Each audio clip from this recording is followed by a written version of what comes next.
I am Thea Gray and I teach the annual Knitting on the Coast retreat with Spinity, and this year we had a class on cast-ons and one on bind-offs, and this was from our class on cast-ons. This is Judy Becker's Magic Cast-On, which is great for the bottom of a sock if you want to do a toe-up sock. It's nice and seamless. So I'm going to show it here with two circulars. You can also do it with double points. Have two different type of needles here, bamboo and metal, just so it's easier for you to track my two needles. So this is how we start. We have our two needles, or ends of our two needles, pointing to the left. And I'm going to take the yarn and drop it between the tail of it, between those two needles. And this does require some length. It can't be really short because I'm going to use this both ends to cast on stitches to the two needles. So I'm going to drop 8-10 inches down here, and so the tail end is between the needles, and I'm going to pull it where it is between the needles back towards my hand, away from the needle tip, and so it's going to come up here. So it's creating a loop on my top bamboo needle, like so. So again, this is the ball end, the tail end is closer to my hand, comes and twists that way. So this is my first stitch of my cast on. And I now have a little V of yarn. One loop is over my index finger and one is over my thumb. And so my first stitch cast on is on my top needle. Now I'm ready to cast on my second stitch, which will go onto my metal needle. And because the way I remember which piece of yarn to grab a stitch from, I remember that by saying this is the bottom needle, so I need to catch the loop of yarn from the top piece of yarn. So I come up here and I'm going to come up and over the yarn and grab a loop of yarn, which is going to come between the two needles again. Now I'm going to catch a loop of yarn, a stitch on my top needle going to the bottom yarn. I split those two and pull a loop of yarn over. Again, now it's time for a loop on my bottom needle. I'm going to come up, over, and it's going to come down onto my needle. And again, here, catch a loop, come up to the top piece of yarn with my bottom needle, catch another loop, come down to my bottom yarn with my top needle.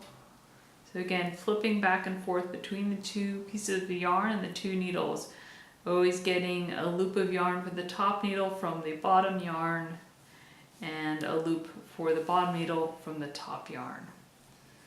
So far I have 5 loops here and 5 loops here. I could continue on evenly if I needed more loops, but I think that'll do me here for our purposes of our demonstration and for probably most socks. I'm then going to rotate the needles around clockwise so that both needle points are pointing to the right.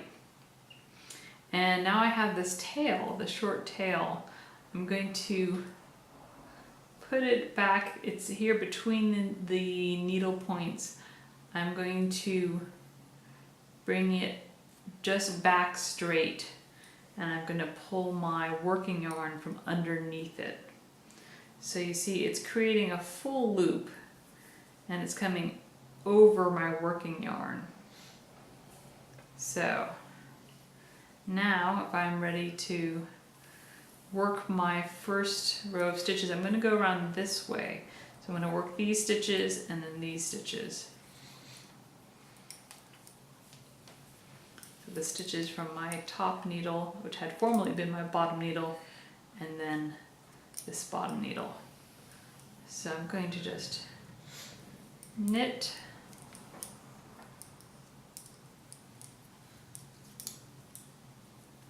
across the little row here.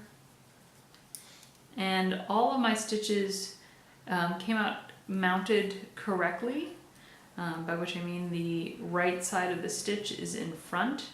Depending on how you catch those loops of yarn, you might find that you have the stitches mounted backwards, but in that case you can always knit into the back of the stitch.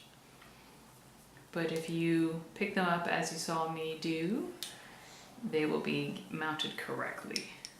So here I am ready to go again along this part of my round. If it was hard to get into the stitches, I could create a little more slack in the system by pulling this bottom row, the one I'm not working on, onto the cable. Also maybe make it a little easier to get into my stitches, just from not having to go over a needle. And I can work along the row, and then you will see along the needle that I now have my initial cast on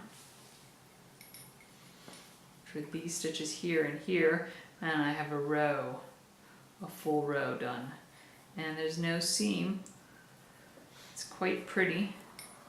And I can just continue along. If I was doing a toe, I would want to start increasing here, here, here, and here. And probably alternating rounds between an increased round and a plain round, so I could do a make one here. And it's just a very, very nice cast on for a toe up sock. Here we would put in another make one.